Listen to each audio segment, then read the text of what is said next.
যখন ইমানদারের দুঃখ হয়, কষ্ট হয়, বিপদ হয়, তখন সে সবর করে, ধৈর্য ধারণ করে, আল্লাহর ফয়সালাকে মেনে নেয়।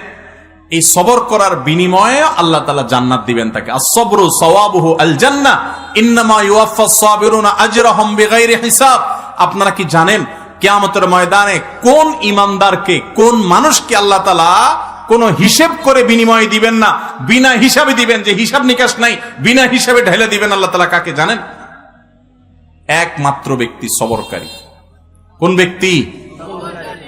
যে অসুখে সবর করেছে, বিপদ আপদে সবর করেছে, মানুষের কটুকতায় সবর করেছে, অসুখ বিসুখে সবর করেছে, মুসিবতে সবর করেছে, ধৈর্যের পাহাড় হয়েছে, ধৈর্য ধারণ করেছে, সবর করে ঢোক গিলেছে, সবর করে নিজেকে নিয়ন্ত্রণ করেছে, কোনো কষ্টে হাহুতাশ করে নাই, নাশুকুরি করে নাই, আল্লাহর কুফরি করে নাই, গালিগালাজ করে নাই, মুখ খারাপ করে নাই, ভাঙচুর করে নাই, নিজেকে নিয়ন্ত্রণ করতে পারছে, ধৈর্য ধারণ করতে পারছে, ধৈর্যের ঢোক গিলতে পারছে যে ব্যক্তি, এই ব্যক্তি সম্পর্কে আল্লাহ বলেছেন ইন্নামা ইউওয়াফাস সাবিরুনা আজরাহুম বিগাইরি হিসাব।